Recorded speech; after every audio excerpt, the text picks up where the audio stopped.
We're going to go to President Biden, who's speaking at the White House, expected to make that announcement formal about sending tanks to Ukraine. Let's listen. 11 months in which the Ukrainian people have showed Putin and the world the full force of their courage and the indomitable determination to live free. And through every single step of this horrific war, the American people have been strong and unwavering in their support, and Democrats and Republicans in Congress have stood together. The United States has worked in lockstep with our allies and partners around the world to make sure the Ukrainian people are in the strongest possible position to defend their nation, their families, and against the truly brutal aggression of Russia. We haven't seen the likes of this in a long time. The United States and Europe are fully united. This morning, I had a long conversation with our NATO allies. German Chancellor Scholz, French President Macron, Prime Minister Sunak, and the Italian Prime Minister Meloni, to continue our close coordination and our full support of Ukraine. Because you all know, I've been saying this for a long time, the expectation on the part of Russia is we're going to break up. We're not going to stay united, but we are fully, thoroughly, totally united. With spring approaching, Ukrainian forces are working to defend the territory they hold and preparing for additional counteroffensives. To liberate their land, they need to be able to counter Russia's evolving tactics and strategy on the battlefield in the very near term. They need to improve their ability to maneuver in open terrain, and they need an enduring capability to deter and defend against Russian aggression over the long term. The Secretary of State and the Secretary of the military behind me they've been deeply involved in this whole effort. Armored capability, as General Austin will tell you, has been critical, and that's why the United States has committed hundreds of armored fighting vehicles to date, including more than 500 as part of the assistance package we announced last Friday. And today I'm announcing that the United States will be sending 31 Abrams tanks to Ukraine, the equivalent of 1 Ukrainian battalion. Secretary Austin has recommended this step because it will enhance the Ukraine's capacity to defend its territory and achieve its strategic objectives. The Abrams tanks are the most capable tanks in the world. They're also extremely complex to operate and maintain. So we're also giving Ukraine the parts and equipment necessary to effectively sustain these tanks on the battlefield. And we'll begin to train the Ukrainian troops on these issues of sustainment, logistics, and maintenance as soon as possible. Delivering these tanks to the field is going to take time.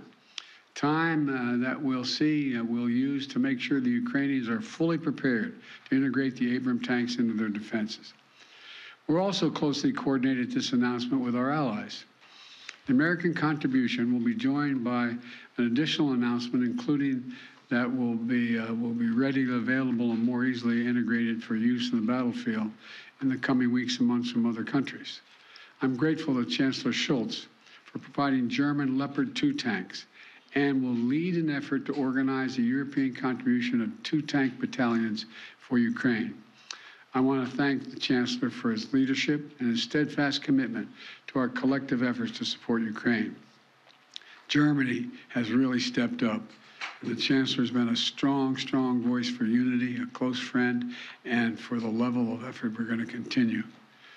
Supporting Ukraine's ability to fight off Russian aggression to defend its sovereignty and territorial integrity is a worldwide commitment.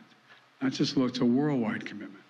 Last week, in Germany, Secretary Austin convened the Ukraine Defense Contact Group for the 8th time. This group is made up of some 50 nations, each making significant contributions of their own to Ukraine's integrity, each fully committed to making Ukraine remain strong and independent and able to defend itself against Russian threats and violence. I want to thank every member of that coalition for continuing to step up. The UK, the United Kingdom, recently announced that it's donating Challenger 2 tanks to Ukraine. France is contributing AMX-10s, armored fighting vehicles. In addition to the Leopard tanks, Germany, like the United States, Germany is also sending a Patriot missile battery. The Netherlands is donating a Patriot missile and launchers. France, Canada, the UK, Slovakia, Norway, and others have all donated critical air defense systems to help secure Ukrainian skies and save the lives of innocent civilians who are literally the target of Russia's aggression. Poland is sending armored vehicles. Sweden is donating infantry fighting vehicles. Italy is giving artillery. Denmark and Estonia are sending howitzers. Latvia is providing more Stinger missiles. Lithuania is providing anti-aircraft guns. And Finland recently announced its largest package of security assistance to date. You may remember I was asked a while ago what I think was going to happen. And I said, I let Putin know. He thought that he's going to end up with the Finlandization of Europe. Well, he's got the NATOization of Finland. He's gotten something he never intended. Together with our allies and partners, we've sent more than 3,000 armored vehicles, more than 8,000 artillery systems, more than 2 million rounds of artillery ammunition, and more than 50 advanced multi-launch rocket systems, anti-ship and air defense systems, all to help counter Ukraine's brutal aggression that's happening because of Russia. And look, today's announcement builds on the hard work and commitment from countries around the world, led by the United States of America, to help Ukraine defend its sovereignty and its territorial integrity. That's what this is about, helping Ukraine defend and protect Ukrainian land. It is not an offensive threat to Russia. There is no offensive threat to Russia. If Russian troops return to Russia, they'll be there where they belong. This war would be over today. That's what we all want, an end to this war in just and lasting terms. You know, our teams do not permit one nation. We're not going to allow one nation to steal a neighbor's territory by force. Our terms that preserve Ukraine's sovereignty and territorial integrity and honor the UN Charter. They're the terms we're working on. And you know, these are the terms we all signed up for, and 143 nations voted for in the United Nations General Assembly last October. So, the United States, standing shoulder to shoulder with allies and partners, is going to continue to do all we can to support Ukraine. Putin expected Europe and the United States to weaken our resolve. He expected our support for Ukraine to crumble with time. He was wrong. He was wrong. And he was wrong from the beginning, and he continues to be wrong. We are united. America's united, and so is the world.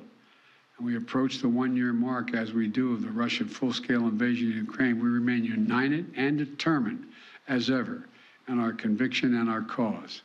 These tanks are further evidence of our enduring, unflagging commitment to Ukraine and our confidence in the skill of the Ukrainian forces.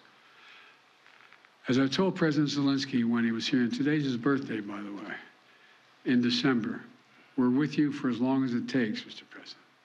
Ukrainians are fighting an age-old battle against aggression and domination. It's a battle Americans have fought proudly, time and again. And it's a battle we're going to make sure the Ukrainians are well equipped to fight as well. This is about freedom. Freedom for Ukraine. Freedom everywhere.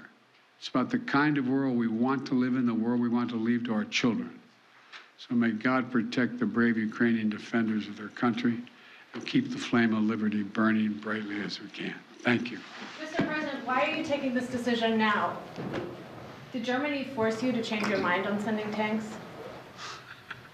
Germany didn't force me to change your mind. We wanted to make sure we were all together. That's what we're going to do all along. And that's what we're doing right now. Thank you. Mr. President, any response to the Pence disclosures of classified documents?